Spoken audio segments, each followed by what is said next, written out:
Welcome to my channel. నా channel name వచ్చేసి నామ్సరి. ఈరోజు నేను చూపించబోయేటువంటి రెసిపీ వంకాయ పచ్చడి. అది వంకాయలు కాల్చి చేసేటువంటిది.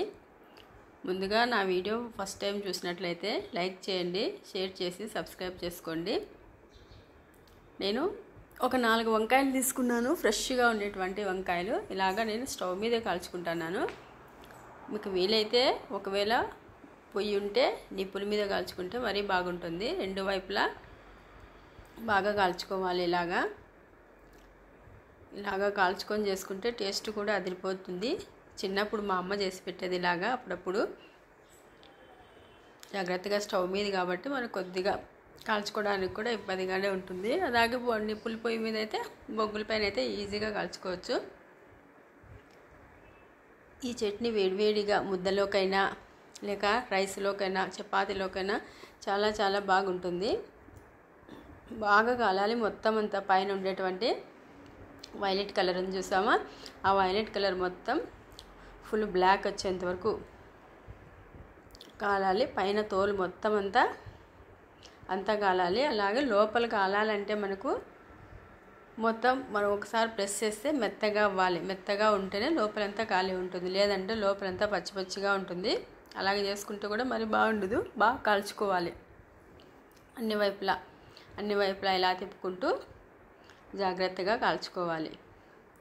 చండి నేను అదే పనిగా ఒకటి ఆపోజిట్ డైరెక్షన్లో పెట్టినాను. సేమ్ డైరెక్షన్లో పెడితే నిలబడు స్టవ్ మీద, అందుకోసం ఆపోజిట్ డైరెక్షన్లో ఇలాగ పెట్టుకుంటూ కాల్చుకోవాలి. రెండు వైపులా కాడలు పొడుగ్గా ఉంటే మనం ఇలాగ పట్టుకోవడానికి కూడా ఈజీగా ఉంటుంది. లేదంటే ఏదైనా వేరేది ఏమైనా పట్టుకొని చేసుకోవచ్చు. బట్కర్ లాంటిది. నేనైతే ఈ కాడలు పొడుగ్గా ఉన్నాయి కాబట్టి ఈజీగానే కాల్చుకోవడానికి వచ్చించండి. ఇలాగా మెత్తగా ఉండాలి. మెత్తగా అయితేనే లోపల ఉండేటువంటి వంకాయ మొత్తం కాలుతుంది. గట్టిగా ఉంటే మరి ఇంకొకసారి కాల్చుకోవచ్చు. చూడండి, ఇలాగా ఏ కలర్ వచ్చినా చూడండి, పూర్తిగా పైన ఉండేటువంటి కలర్ అంతా పూర్తిగా నల్లగా అయిపోయింది కదా. రెండు వైపులా ఇలాగ తిప్పుకుంటూ సైడ్కి తిప్పుకుంటూ మన పక్కనే ఉండి కాల్చుకోవాలి. లేదంటే మాడిపోతాయి కదా, ఒకటే వైపే మాడిపోతాయి, పూర్తిగా మాడిపోతాయి కాబట్టి దగ్గరుండి కాల్చుకోవాలి. ఇవి ఇంకా ఒకవైపు కాలలే చూడండి, కొద్దిగా కలర్ ఉంది కదా. ప్రెస్ చేసి చూసుకోండి, మధ్యలో ప్రెస్ చేసుకుంటే ఇంకా కాలినాయా లేదా అని తెలుస్తుంది. నాకైతే ఇవి బాగా కాలినాయి. ఇలాగ ప్రెస్ చేసుకోవాలి.